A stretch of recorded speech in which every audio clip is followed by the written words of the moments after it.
আমরা তৃণমূল কংগ্রেসরা বারে বারে বলছি যে এই সরকার ভারতবর্ষে আছে, বিজেপি পরিচালিত সরকার, এই সরকার মানুষের নিরাপত্তা দিতে সম্পূর্ণরূপে ব্যর্থ হয়েছে। মানুষের বিভিন্ন ধরনের সব নিরাপত্তা দিতে সরকার ব্যর্থ হয়েছে। আমরা লক্ষ্য করে দেখলাম হাজার হাজার কোটি টাকা খরচ করে সংসদ ভবন তৈরি করা হয়েছে, নতুন সংসদ ভবন।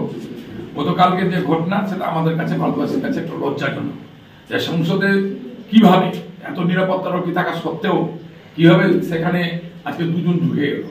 আর যারা ঢুকেছেন, যাদের পাশে ঢুকেছে, যে এমপি প্রতাপ সাহা, তিনি পাশ দিয়েছিলেন, সেই পাশে তারা দুজন ঢুকেছিল। ঢুকে যে গন্ডগোলটা তারা সেখানে সৃষ্টি করেছে, তাতে দেখা যাচ্ছে যে সমস্ত সাংসদদের জীবন বিপন্ন হতে পারত, বড় ধরনের দুর্ঘটনা ঘটতে পারত। এখানে কেন্দ্রীয় সরকার সম্পূর্ণের উপরে ব্যর্থ, নিরাপত্তা দিতে মানুষের সম্পূর্ণরূপে ব্যর্থ।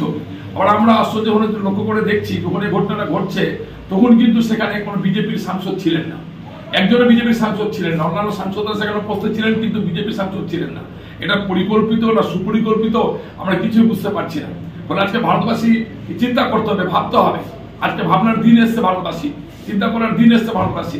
একটা সরকার যখন সংসদের নিরাপত্তা দিতে সম্পূর্ণরূপে ব্যর্থ হয়ে যাচ্ছে, তার অসংখ্য যে 130-140 কোটি ভারতবাসী তাদের নিরাপত্তা দিবে কিভাবে?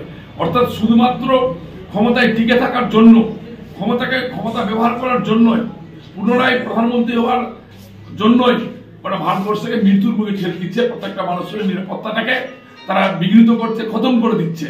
ফলে আজকে ভাবনার দিন এসছে। গতকালকার ঘটনা আমাদেরকে দেখিয়ে দিচ্ছে যে কেন্দ্রে থাকা মোদী সরকার, বিজেপি সরকার মানুষের নিরাপত্তা দিতে সম্পূর্ণরূপে ব্যর্থ হয়েছে। This channel does not promote or encourage any illegal activities. All contents provided by this channel is meant for educational purpose only.